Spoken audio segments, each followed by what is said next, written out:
Welcome, fellow watchers, to Off the Cuff. In this series, I will provide a short overview of a movie or show. After a quick synopsis of that installment, I will cover details or moments that I find particularly interesting. I will not give spoilers to future episodes or installments in this series. I will only reference events taking place before the episode or the movie that I discuss. Hello again, fellow watchers. Welcome to episode 4, season 1 of Buffy the Vampire Slayer, Teacher's Pet. Events begin with Buffy in biology class, and the teacher, Dr. Gregory, tells Buffy that he knows about her history from her previous high school, thanks to the principal, Mr. Flutie, spilling the beans.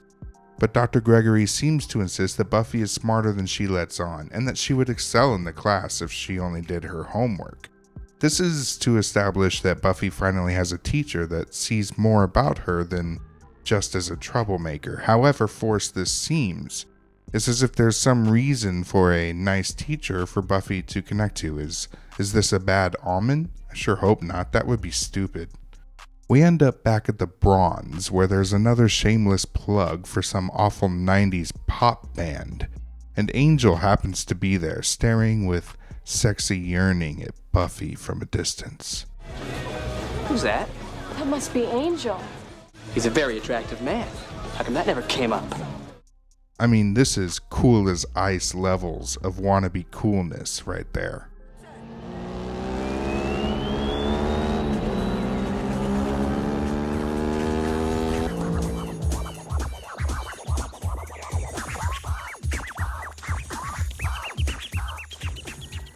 She approaches him and tries to talk tough about how he's going to spill some clues about some vampire or something and then hop right off and disappear, and he says, "You're cold."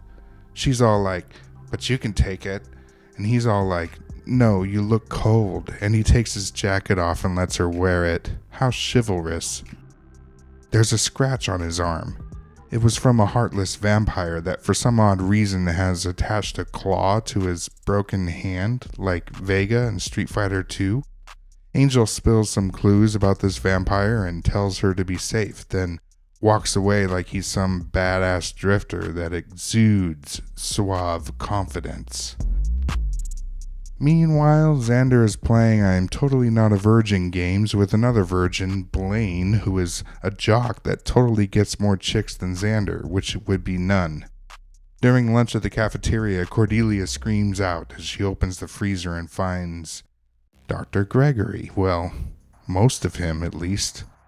Poor Dr. Gregory. He broke the cardinal rule as a high school teacher. Remain calm and never lose your head. Oh, sorry, that was bad. I meant to say Dr. Gregory was once head and shoulders above the rest, but now he's merely shoulders. Buffy has a tear on her cheek as the Scooby Gang decide to investigate his death/murder because he was a good teacher they all respected. The next day, there is a new substitute teacher, Ms. French. She's apparently hot AF, and Xander immediately goes into can't talk to a girl mode when he first sees her, and after he sees her again and again. He can barely keep his wits about him. If he had wits, they wouldn't even be about him. Miss French immediately goes into a speech during class about the praying mantis and how amazing it is. Then she asks if anyone would like to spend time with her after class for more lessons to make praying mantis eggs. Who would like to help me do that after school?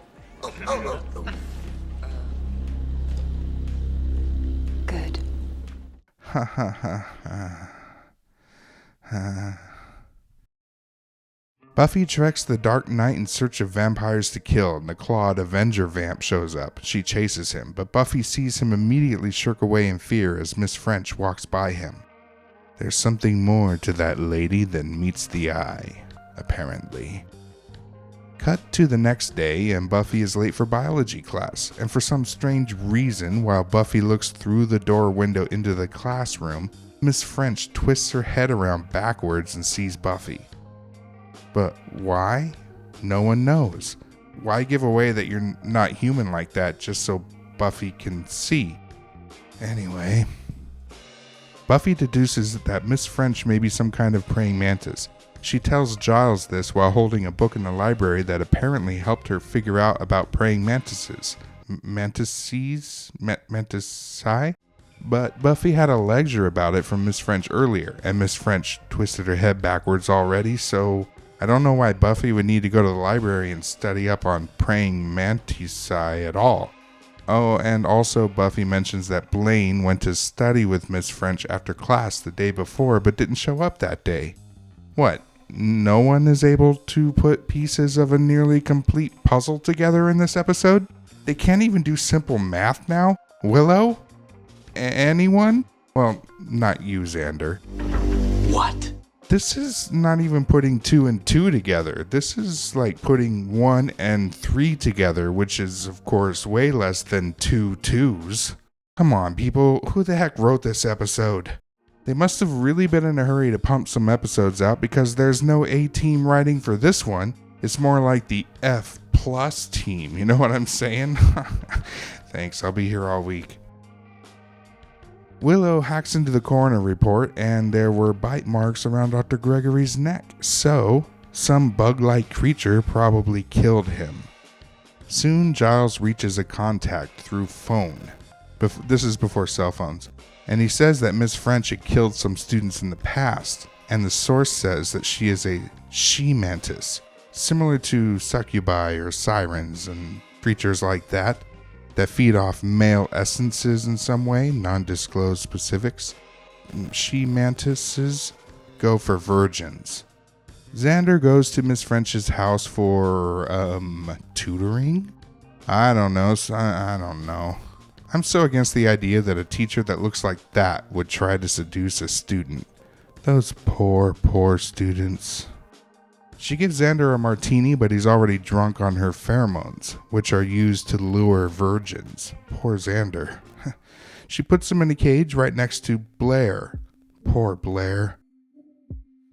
Buffy gathers bug spray and bat sounds into a bag before kidnapping the claw vampire, which she uses to find the location of Miss French and Xander. Xander bug sprays her, and then Buffy hacks the she-mantis into pieces. Cut to the bronze again, with another awful music plug. Angel shows up again, and, well, he tells Buffy she can keep the jacket, and then he says, "I'll be around," because, you know, he's so mysterious. It's just like that scene in Cool as Ice when she's like, "So where are you from?" And he goes, "Around." So what do you want to ask me? So where are you from? Around. Around? Yep. Well, that doesn't tell me very much. Doesn't it? It ain't where you're from, it's where you're at anyway. And right now, I'm here with you. So stupid. The end. My thoughts. Well, I've seen worse, but this episode is pretty bad. Angel is no longer a mystery man that knows more than he lets on to Buffy, but instantly becomes a source of will they, won't they soap opera tension. That was handled with about as much grace as a rhinoceros in a tutu stampeding through a campfire site. I got instantly turned off by Buffy and Angel's fake chemistry. It came out of nowhere. Xander is always awkward and desperate when it comes to the ladies, but this one turned him into more of a bumbling fool than he deserves. You can put the blame on Miss French's pheromones getting in the way, but it's still annoying. Remember this episode though, because it does get referenced fairly frequently in future episodes. Because Xander is the punchline.